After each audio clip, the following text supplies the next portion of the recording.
Hello everyone, welcome to our Let's Play series of Morrowind. This is Colonel RPG as usual, and I'm very happy that you chose to join me today here in the Mages Guild, because last episode we completed a quest. That's right, we were looking for a soul... Oh, hi. She's interested in... Okay. Last episode we completed a quest for a soul of an ash school, and Skinking Tree's Shade over there, he wanted that from us, so we did that, and I came here off camera, and here we are. And it's also a raging windstorm outside. Go ahead, please. Let's check it out.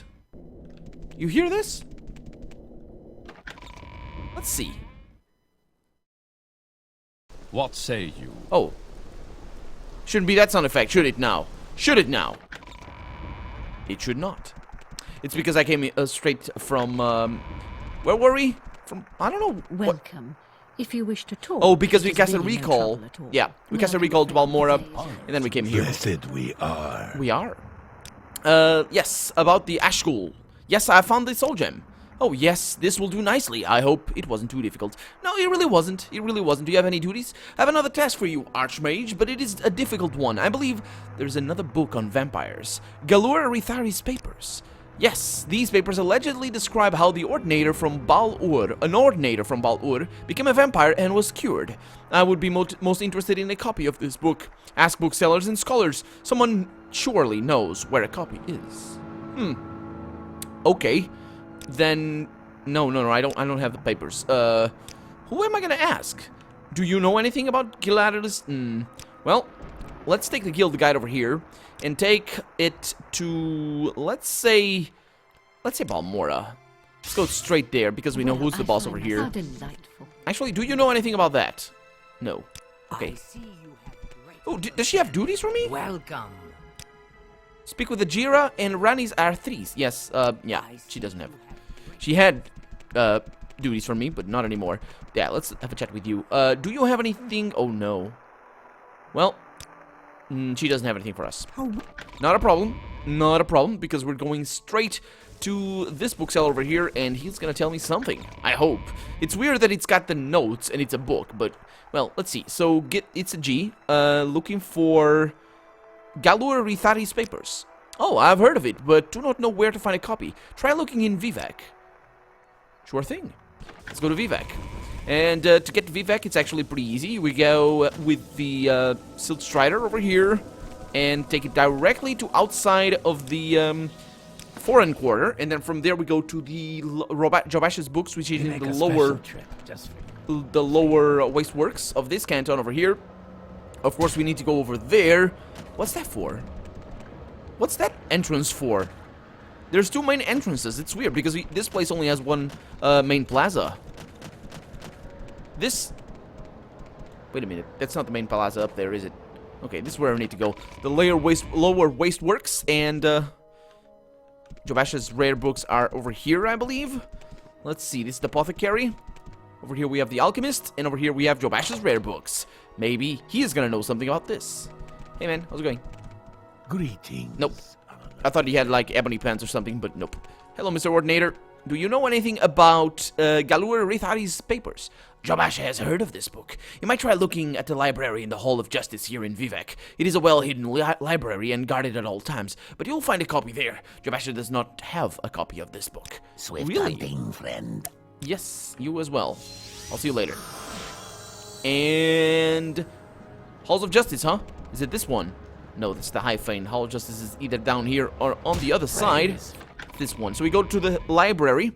Pretty easy to get up there, I would say. It's this... No, it's just Justice Office. How wonderful. Oh, boy. Welcome. Personal space? Much? No? Okay, whatever. Justice Offices, Office of the Watch, Barracks. It's the Halls of Wisdom. We need to go through here because it's weird. Actually, it is really weird. Please keep looking. Have you found Galur's? No. Yeah, the paper allegedly describe Hall of Justice here. A library in the Halls of Justice. Really?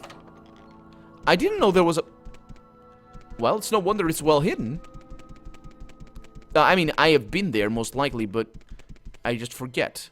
Coordinator Barracks. It wouldn't be here, would it? I don't Excuse know me. where to begin. It is such an... I am looking This leads back, yeah, to the Halls of Justice. I think... Huh. So there are 3... Oh, boy. Oh. Okay, so Office of the Watch. It might be up here. This one honors us. Please, speak. I think so. Can I ask you about the... No, he doesn't really mind me. Let's see. Ancestors, antecedents, or whatever. May you find me Mysticism. worthy of your attention. Mysterious Akavir, grasping fortune. Over there, brief history of the Empire. What about over here? We have Adra, Daedra, Mysterious Akavir, biography, Pilgrim's Path. Very normal library, I would say. The annotated Anawad. There's nothing here. Arcana restored. Probably nothing. Yeah. I have no idea where this library is. It's gotta be somewhere around, though. But... May you find me worthy of your attention. You little... Look this way. He doesn't look this way. Okay, well, we're gonna be expelled, most likely, from the temple. Let's see what happens. I'm sneaking. Oh. Hall of Justice Secret Library. Oh, this is awesome. Oh, hi. Can I say hi? How wonderful. It is. Welcome, Outlander. You're locked down here. Hello, Mr. Ordinator. You shouldn't be here. You'd better leave. Yes, citizen. What about you? You're not supposed to be here. Get out now. I'm very happy to meet you. Greetings. I am... How do... Oh. There's another How entrance. may I help you? No, you don't want me here. Okay, let's look at the books. Welcome, What do we have? Outlander. We have Axe increased to 100. I was already a master of that, so no problem. We have Legions of the Dead. I was looking at the prices. Shouldn't be looking at the prices. Should be looking at the titles. Waters of Oblivion. I read that one already. The Wild Elves, Varieties of Faith. In Vardenfell, that is, what we have over here. The Book of Dawn and Dusk. Let me through, please. We have over here the Saint Nerevar. Ages ago, Nerevar was the greatest Dunmer general, first counselor, and... Do I have this already? I think I have this pamphlet already. But this is another place... Yeah, I do. This is another place for us to get it, apparently. Pretty awesome. The real Nerevar. We also have that book over there. This is the library I was looking for before, and I could never find it. Nerevar, Moon and Star. We have that as well. You guys. Well, they don't mind that I look. The legendary Scourge. Now till the evening they came. Really? The very evening they came. Answer he, and then... Maroon's Dagon. This is completely different. Invocations of Azura. No, that's not you. Fire and Faith up there. Okay, there's nothing over there. Special Flora, Tamriel, the Firmament. Reflections of Cult Worship.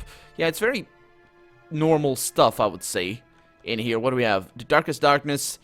Another lesson from Vivec. Lives of the Saints, Cantatas. Another lesson over there.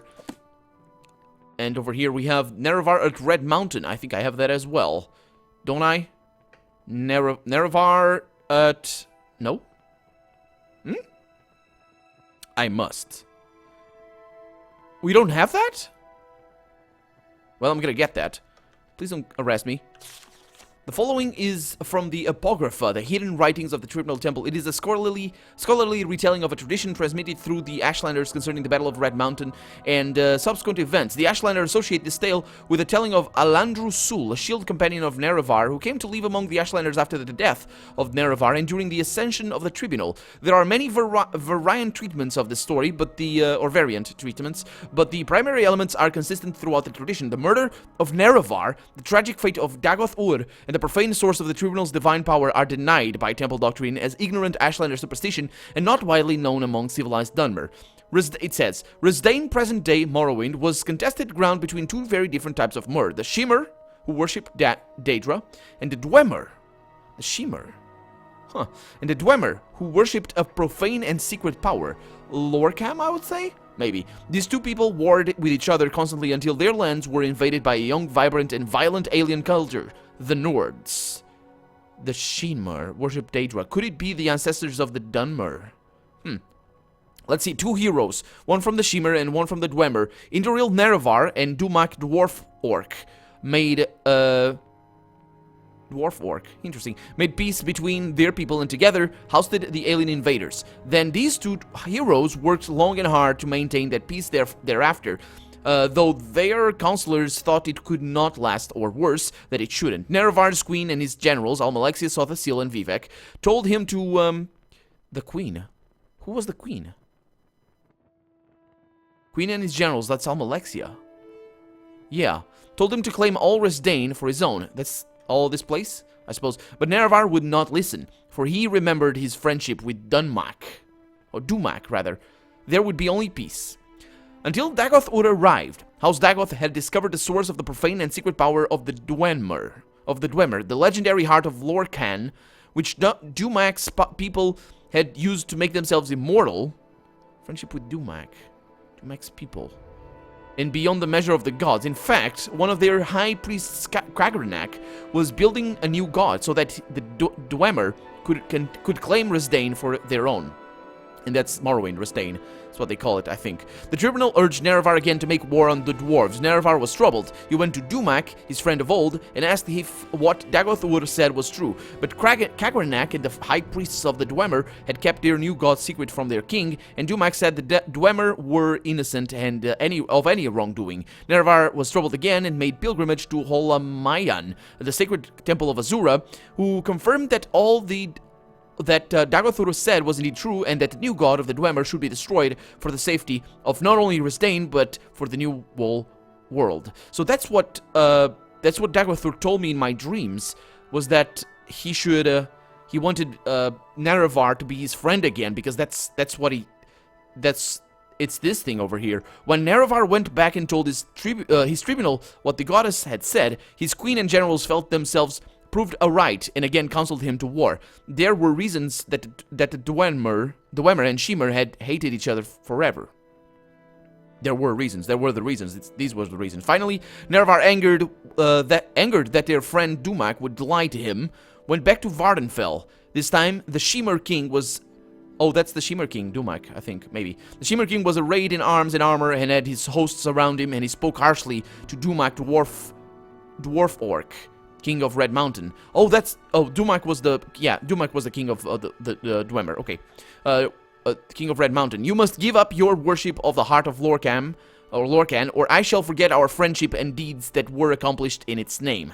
And Dumak, who still knew nothing of Krakenak's new god, but proud and protective as ever of his people, said, "We shall not relinquish that which has been our ways for years beyond reckoning, just as the Shimmer will not relinquish their ties to the lords and ladies of Oblivion." And that's the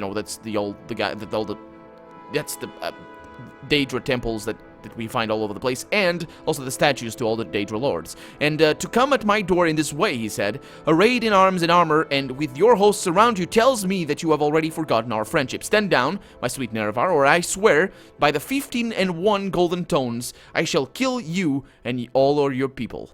I think 15 and 1 here, it's an allusion to 16 golden tones? What's that for? There's only 12 notes. There's seven natural tones, and then there's the tones in between. But what is that 16? It's 5 others. What's that all about? The tones, the golden tones. This might be something else. I don't know what it is all about. And so the Shimmer and Dwemer went to war. The Dwemer were well defended by their fortress at Red Mountain, but the bravery and cleverness of Nerevar's queen and generals drew most of Dumak's army out into the field and kept them there, so that Nerevar and Dagoth-Ur could make their way into the heart chamber by secret means. Yeah, at this point, Dagoth-Ur was still friends with Nerevar. Was still his ally. There Nerevar, so the heart chamber by the secret means, there Nerevar met Dumak, the dwarf king, and they both fell from grievous wounds. The dwarf king and Nerevar. Dagoth-Ur slew Kragernak and took the tools the Dwemer used to tap the power of the heart. He went to his dying lord Nerevar and summoned Nerevar and asked him what to do with these tools. And Nerevar summoned Azura again, and she showed them how to use the tools to separate the power of the heart from the Dwemer people. And that explains why they disappeared, I would think.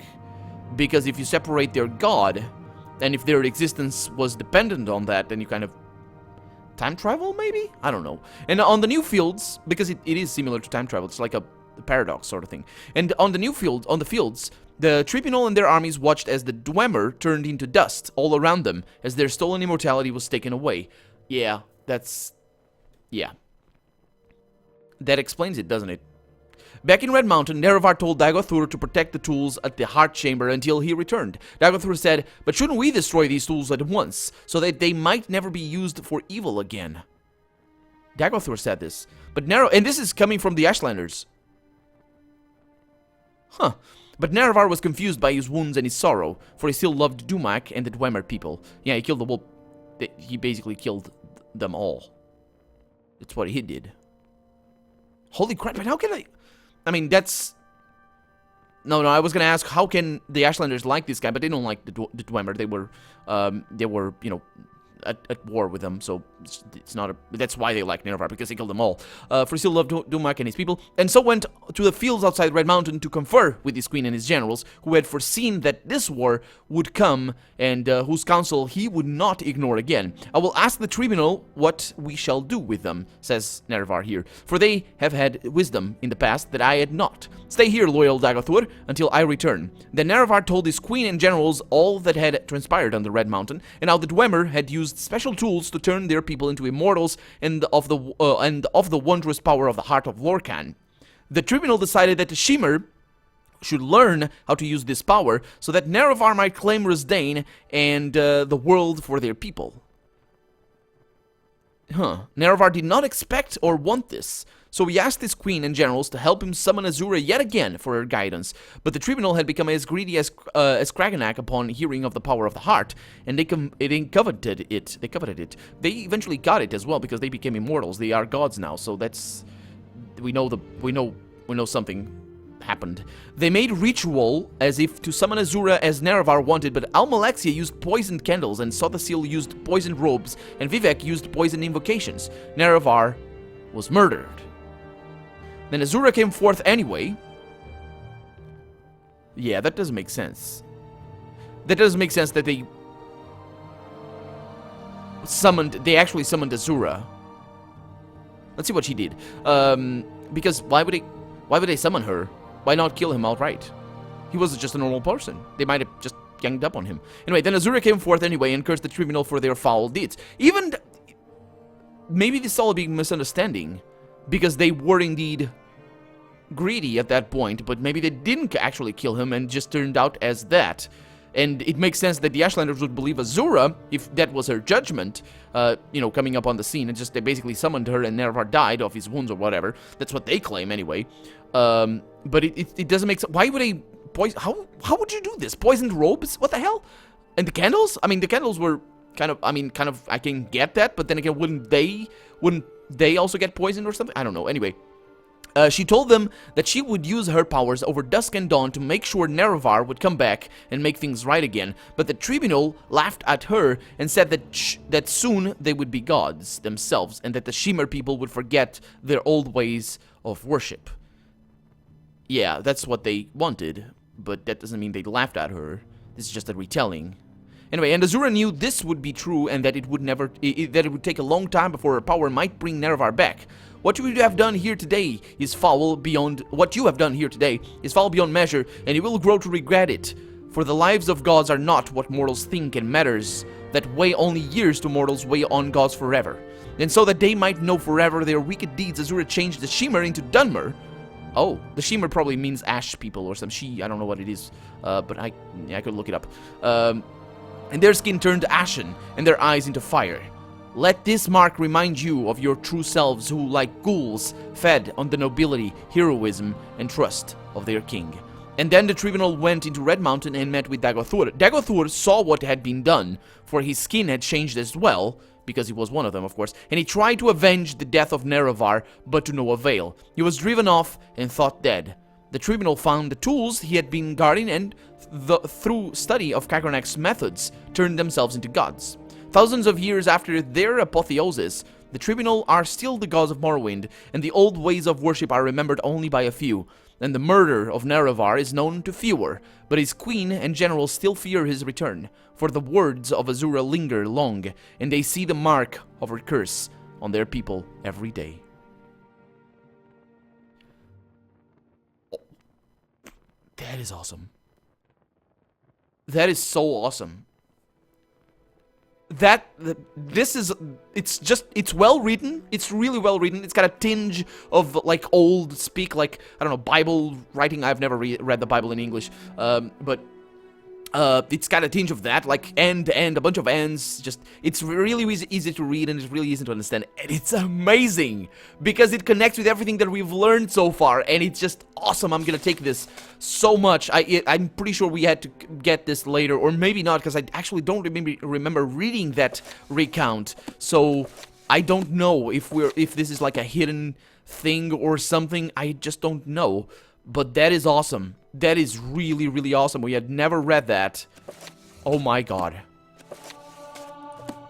Oh my god. I hope you guys enjoyed it. I really do.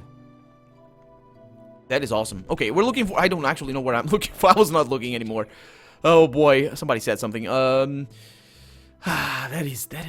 That's amazing. That makes so much sense, but I still think I don't know. I don't know what's gonna happen. I still think that maybe Vivec and Almalexia and Sodasil, they were innocent in this. They were greedy, but I don't think they killed Nerevar, because it doesn't make sense. If they wanted to kill Nerevar, they wouldn't summon Azura. They knew what they wanted to do. It just doesn't make sense. There it is. That's our objective right there. You see, you get what I mean? That's not to say that the writers didn't. That's not to say that I'm right in this. The writers might have not thought like this, and might have just actually Chronicles of Nishuleft. And over here, the Battle of Red Mountain. Of Assassins. Yeah, I think I have the Battle of Red Mountain. Unless we don't. Well, it's not here. So I don't have the Battle of Red Mountain. The Lost Prophecy, the Egg of Time. Yeah. Man, you guys just leave stuff, very important stuff all around. Let's see. The battle, it's another huge one. Awesome. The following is a transcript of the words of Lord Vivec addressed to a dissident priest. Oh, we met these guys. Malur Omain, we met this guy in particular, confronted Vivec with the Ashlander tradition surrounding the Battle of Red Mountain, and with prophecies of the Nerevarine, and to unnamed magistrates of the Inquisition who joined Vivec in interrogating the dissident priest. This is Vivec writing. Who can clearly recall the events of the distant past? He asks. But you have asked me to tell you, in my own words, the events surrounding the Battle of Red Mountain, the birth of the Tribunal, and the prophecies of a Nerevar reborn. Here is what I can tell you.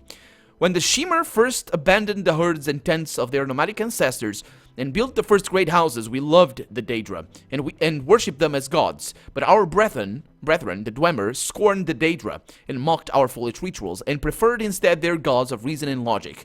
And so the Shimmer and Dwemer were always at bit of war, until the Nords came and invaded Resdain. That's Morrowind. Or Vardenfell or something, I don't know. Only then did the Shimmer and Dwemer put away their strife and join together and cast out the invaders. Yeah, under Nerevar and his hordes. Once the Nords were driven out, General Nerevar of Shimmer and General Dumak of the Dwemer, who had come to love and respect one another, resolved to make peace between their people. In that time, I was but a junior counselor to Nerevar, and Nerevar's queen, Almalexia, and his other favorite counselors, so the Seal always doubted that such a peace might long survive, given the bitter disputes between Shimmer and Dwemer. But by negotiation and compromise, Nerevar and Dumak somehow managed to preserve a fragile peace. Well, actually by deceit, but he didn't know that. Or maybe he did, I don't know, but maybe he's lying. But when Dagothur, Lord of House Dagoth, entrusted as a friend by both Nerevar and Dwemer, brought us proof that High Engineer Kraganak of the Dwemer had discovered the heart of Lorcan, and that he had learned how to tap its powers and was building a new god, a mockery of Shimmer faith and a fearsome weapon, we all urged Nerevar to make war on the dwarves and to destroy this threat to Shimmer beliefs and security. Nerevar was troubled. He went to... this is a bit of a different account, and I think this might be actually a little bit closer, because the Ashlanders don't actually know what happened. They are just probably piecing things together themselves, and this is a first-hand recount, so unless he's lying, which doesn't... if he's lying, it doesn't make sense that he's lying, because it's basically the same story. I believe him, not the Ashlander account, but basically, it goes basically the same. It doesn't matter. Nerevar was troubled. He went to Dumak and asked if the Dagothur was what said was true, but Kagornak took great offense and asked whom Nerevar thought he was, that he might presume to judge the affairs of the Dwemer. Sure, maybe. Nerevar... That's just a stupid question. So, I mean, I know this is colloquialism, but who do you think you are? Well, what kind of question is that? It's just, we don't have that in Portuguese. Well, I mean, we do, but it's just it brings from the English. It doesn't make nobody asked this question. Basically. Anyway, Nerevar was further troubled and made pilgrimage to Holamayan, the sacred temple of Azura, and Azura confirmed that all that Dagothr was said was indeed true, and that the creation of a new god of the Dwemer should be prevented at all costs. But that makes sense that Azura might be playing Nerevar, because, Nerevar was his follower, her follower.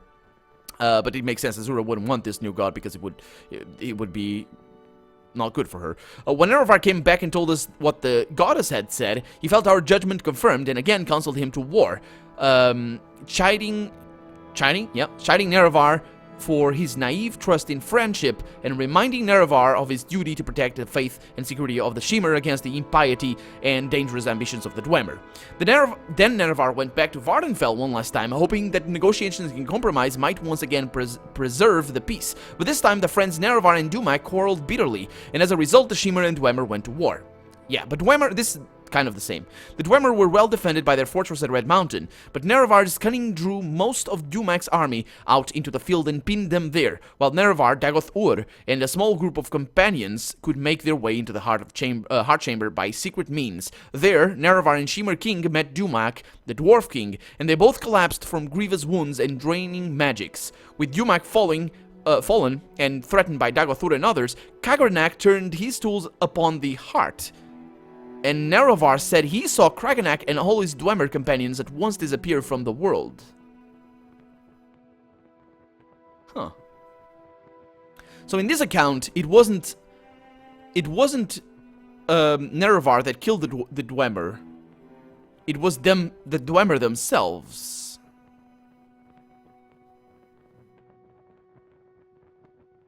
But why would Kagranak turn the tools upon the heart? We have heard this account before, but not the other one that we read. Where it was... am I mistaken in this? Let me take a look. So, Saint Nerevar... Notes... Nerevar at Red Mountain. So let's go down to there. We're an innocent, Vardenfell, you must give up your worship... There we go. And so Shimmer and Dwemer went to war, which is where we are at, on the other one. And on the fields, the Tribunal of Army waited and determined. Okay, this is where it is. Here it's different. Nerevar met Dumak and the Dwarf King, and they both fell from grievous wounds. Both Nerevar and Dumak. Dagoth-Ur slew Kagranak and took the tools the Dwemer used to tap the power from the heart, which makes total sense. He went to his dying lord Nerevar and asked him what to do with these tools. And Nerevar summoned Azura again, and she showed them how to use the tools to separate the power of the heart from the Dwemer people. And that's what Azura wanted. So this is all Azura's doing. And over here they don't know that, or want to obscure that fact for some reason. Because it doesn't make sense that Kraganak would do that. To great offense. What kind of offense would you take? He was already pissed off before, and asked whom Nerevar thought he was. Oh no, that's the great offense. Okay, that's when he actually takes offense. Particularly as a result, Shimmer and Dwemer went to war. And then over here, the Shimmer King met Dumak, and Kagranak turned his tools upon the heart, but he doesn't explain why. And Nerevar said he saw Kagranak and all his Dwemer companions at once disappear from the world. In that instant, Dwemer everywhere disappeared without a trace, but Kagranak's tools remained, and Dagoth-Ur seized them, and he carried them to Nerevar, saying, "That fool Kraganak has destroyed his own people with his things. We should destroy them right away, lest they fall into the wrong hands." This is basically a different account, but I think it is important here, because... Anyway, I think it is important. It's a different distinction. It's an important distinction. Anyway, but Nerevar was resolved to confer with his queen and his generals, who had foreseen that this war would come and whose counsel he would not ignore again. "I will ask the tribunal what we shall do with them, for they have had wisdom in the past that I had not. Stay here, loyal Dagoth-Ur, until I return." So Nerevar told Dagoth-Ur to protect the tools and the heart chamber until he returned. Yeah, so Dagoth-Ur had already used it. He might have been a god already at that time. If you were to tap if you were to do if he survived what... I don't know. Anyway, but Nerevar, because Dagothur is immortal. Dagothur is a god. He's just an evil god at this point. Or a god in there. I'm just trying to figure out what the guy wants. Then Nerevar was carried to us where we waited on the slopes of Red Mountain. And he told us all that had transpired under the Red Mountain. Where Nerevar has said was that... what Nerevar had said was that the Dwemer had used special tools to turn their people into immortals, and that the heart of Lorkhan held wondrous powers. Only later did we hear from other presents that Dagothur had thought the Dwemer destroyed, not made immortal. They weren't made immortal, they were immortal already. And then, by severing that connection, they died. And no one knows for sure what really happened there. Well, anyway, no one knows for sure. After hearing Nerevar, we gave our counsel as he requested, proposing we should preserve these tools in trust for the welfare of the Shimmer people. And who knows, perhaps the Dwemer are not gone forever, but merely transported to some distant realm from which they may someday return to threaten our security once again. Therefore, we need to keep these tools to study them and their principles so that we may be safe in future generations. And this is what they wanted. They wanted the tools for themselves so they could become gods, I think. And though Nerevar voiced his great misgivings, he was willing to be ruled by our council under one condition, that we all together should swear a solemn oath upon Azura that the tools would never be used in the profane manner that the Dwemer had intended. We all readily agreed and swore solemn oaths at Nerevar's dictation. So then we went, and they broke that oath. Then we went with Nerevar back into the Red Mountain and met with Dagothur. Dagothur refused to deliver the tools to us, saying they were dangerous and we could not touch them. Dagothur seemed to be irrational, insisting that only he could be trusted with the tools, and then we guessed that he had somehow been affected by his handling of the tools, but now I feel sure that he had privately learned the powers of the tools, had in some confused way decided he must have them for himself. The thing is, they didn't return with Nerevar to the mountain, and that's why he was protecting them. I voiced this misgiving before when we read something different, because what I read before, or we heard before, was that Nerevar went back to Dagothur and asked him for the weapons, or for the tools, and he refused because he said he had been entrusted to protect them by Nerevar, but Nerevar was asking. But this doesn't make much more sense if Nerevar was never there to ask them for the tools, and if I think Dagothur said they had betrayed me, talking to me as if I was Nerevar, so that makes much more sense that indeed Nerevar fell and Azura cursed the wall of the Dunmer, and it's all a mission over here. There's no mention of the curse. This episode will go a little bit longer because I really want to get to the bottom of this. Anyway, then Nerevar and our guard resorted to force to secure the tools. Somehow Dagothur and his retainers escaped, but we gained the tools and delivered them to Saw the Seal for study and safekeeping. For some years we kept the oaths we swore to Azura with Nerevar, but during that time in secret Saw the Seal must have studied the tools and divined their mysteries, and at last he came to us with a vision of a new world of peace, with justice and honor for nobles and health and prosperity for the commoners, with the tribunal as immortal patrons and guides. And dedicating ourselves to this vision of a better world, he made a pilgrimage to Red Mountain and transformed ourselves with the power of Kraken Axe tools. And I think this indeed did happen, but they already wanted this world when they met Azura, because Azura was indeed summoned, if indeed she was summoned. But if we meet Azura, we might be able to ask her later. I don't know if we will be able to ask her. I just remember the cutscenes, because Azura talks in the cutscenes. But anyway, and no sooner had we completed our rituals and begun to discover our newfound powers, the Daedra Lord Azura appeared and cursed us for our forsworn oaths.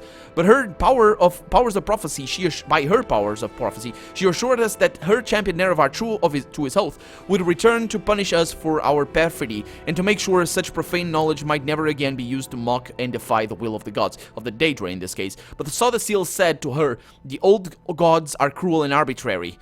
That's true. But this happened before. This might have happened before. This just might be a retelling to make account for. Just keep this story as close as possible to the truth, while making account for them not killing or not having Nerevar die. But it's weird. They might have killed him. I think they killed him. Otherwise he wouldn't lie. He would just say he dies of his wounds. But that wouldn't make Dagothur the evil guy. But anyway, the old gods are cruel, Saw the Seal said, and distant from the hopes and fears of Mur. Your age is past. We are the new gods, born of the flesh and wise, and caring of the needs of our people. Spare us your threats and chiding, inconstant spirit. We are bold and fresh, and will not fear you. And then in that moment, all Shimmer were changed into Dunmer, and our skins turned to ash and in our eyes into fire. Of course, we only knew at that time that this had happened to us, but Azura said, "This is not my act, but your act. You have chosen your fate, and the fate of your people, and all the Dunmer shall share your fate, from now on to the end of time. You think yourselves gods, but you are blind, and all is darkness. And Azura left us alone in darkness, and we were all afraid." Well, Azura would say that they are blind. Azura sees all. But we put, because she's a goddess of prophecy. But we put on brave faces and went forth from Red Mountain to build the new world of our dreams. And the new world we shaped was glorious and generous, and the worship of the Dunmer fervent and grateful. The Dunmer were at first afraid of their new faces, but so the seal spoke to them, saying that it was not a curse but a blessing, a sign of their changed natures, and a sign of their special favor they might enjoy as new Mer. No longer barbarians trembling before ghosts and spirits, as the Ashlanders, because they didn't want this, and civilized Mer, speaking directly to their immortal friends and patrons, the three faces of the tribunal, and we were all inspired by So the Seal's speech and visions, and we were all took heart. And over time, we crafted the customs and institutions of a just and honorable society in the lens of Resdain, new millennia of peace, equity, and prosperity unknown to other savage races. So I think they were indeed right in doing this, because the old ways are crap and they are basically slavery. But beneath Red Mountain, Dagothur had survived, and even as the light of our bold new world shined ever more brightly beneath Red Mountain, the darkness gathered, a darkness that was close kin to the bright light that So the Seal coaxed to the heart of Lorcan with the tools of Kraganak. As the darkness grew, we fought it, and crafted walls to confine it, but we never could destroy it. For the source of darkness was the same source as the source of our own divine inspiration. And in these latter days of Morrowind, reduced to a subjugated province of the Western Empire, as the glory of the temple fades and the dark tide rises from the Red Mountain, we are reminded of Azura and her promised champion's return. We have waited blind and in darkness, mere shadows drained of our ardent vision, in shame of our folly, in fear of our judgment, and in hope of our deliverance. We do not know if the Outlander claiming to fulfill the prophecies of Nerevarine is our old companion Nerevar reborn, or a pawn of the Emperor, or a catspawn of Azura, or the simple twist of fate, but we insist you adhere to temple doctrine and conform to the scriptures, or strictures dividing the hieroglypha from the apocrypha, and that you do not speak that which must not be spoken openly. Act as dutiful priests should, in accordance with our vows of obedience to the canons and arcanons, and all will be forgiven. Defy me, and you will know what it is to stand against a god. From Vivec. I think we intercepted that a little bit too early, though. But it makes sense that he would ask the gods. I don't remember if that was supposed to be asked. But that was a hell of a read. From now on, we're going to focus on the main quest. How may I help you? Because I really want to keep my knowledge and your knowledge as well fresh of all this conundrum. So if you stuck with me for all this time, for this episode, thank you so much. That was a hell of a read, and I liked it very, very, very much. And I hope you did as well. If you have any thoughts on the matter, if you have any spoilers for people that don't know the things, feel free to post them below. But make sure you mark them properly. As spoilers, so you don't spoil other readers. But for me, I will read all of your comments. If you have any words, feel free to leave them down below. But above all, as I always say, in this time special because it was all reading, thank you so much for watching, and I hope I'll see you next episode. Bye-bye.